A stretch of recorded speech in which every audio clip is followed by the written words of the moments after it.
You're listening to the Cyberwire Network, powered by N2K.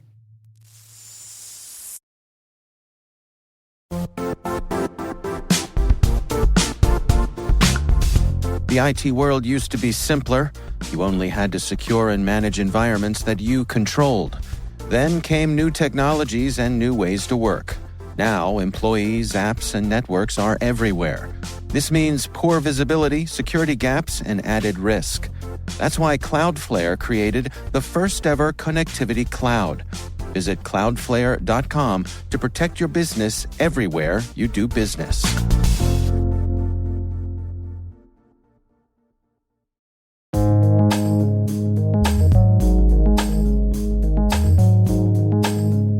The word is PII. Spelled P for personally, I for identifiable, and I for information.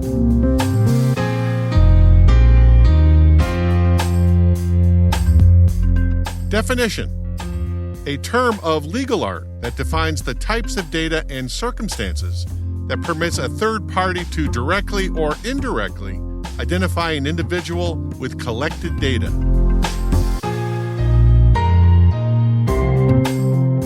Example sentence: regulators understand that there is a growing demand among consumers to know all the PII that companies have about them, backed up with the right to view and possibly correct this data.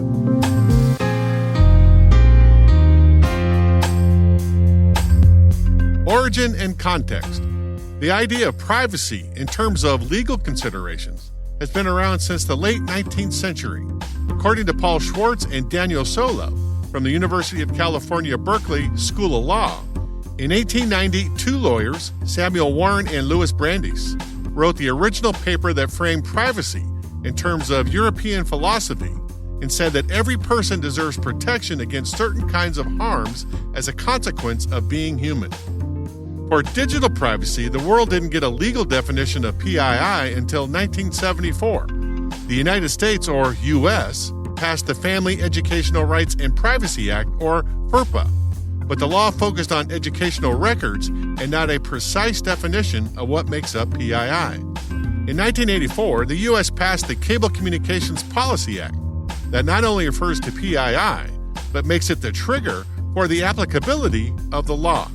It prohibits a cable operator from collecting PII concerning any individual subscriber without consent.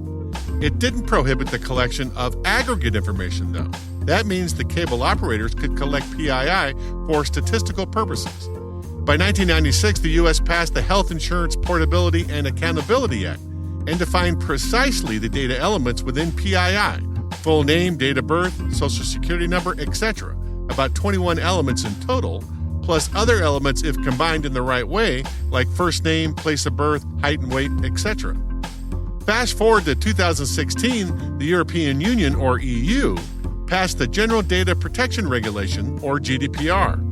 According to RSI Security, in March of 2020, the GDPR regulation swaps out the term PII for the preferred phrase data protection, since PII is a U.S.-created term of art. In doing so, though, the EU greatly expanded the common notion of what data elements make up personal information.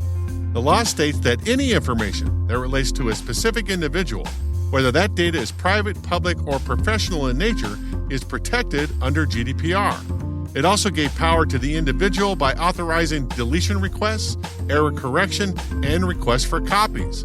Organizations that fail to comply with these individual requests are subject to heavy fines. In 2018, the U.S. state of California passed the California Consumer Privacy Act, or CCPA, that is similar in scope to GDPR. As of 2020, according to the International Lawyers Network, 5 other states are trying to pass similar GDPR legislation: Washington State, Nebraska, Virginia, Florida, and New York.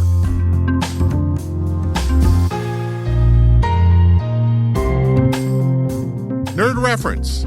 On the American TV show Parks and Recreation, Ron, played by Nick Offerman, calls April, played by Aubrey Plaza, into his office to ask how a website could possibly know his name.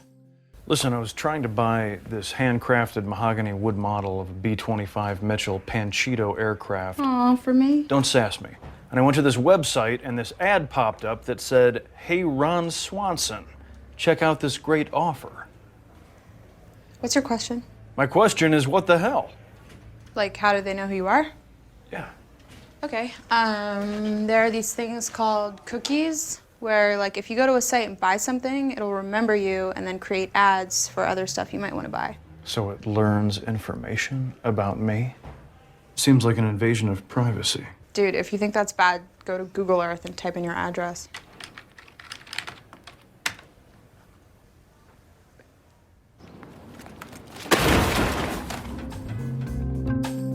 That noise you hear at the end is Ron marching his brand new computer down to the dumpster.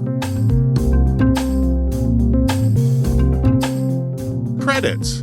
Word Notes is written by Nyla Genoe, executive produced by Peter Kilpie, and edited by John Petrick and me, Rick Howard.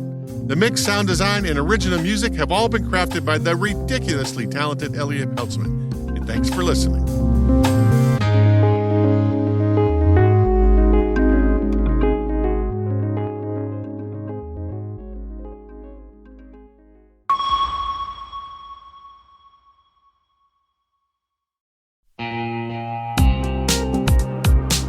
And now, a word from our sponsor, NordPass. NordPass is an advanced password manager from the team behind NordVPN, designed to help keep your business safe from data leaks and cyber threats. It gives your IT professionals control over who has access to your company's data and makes it easy for everyone else on your team to use strong passwords.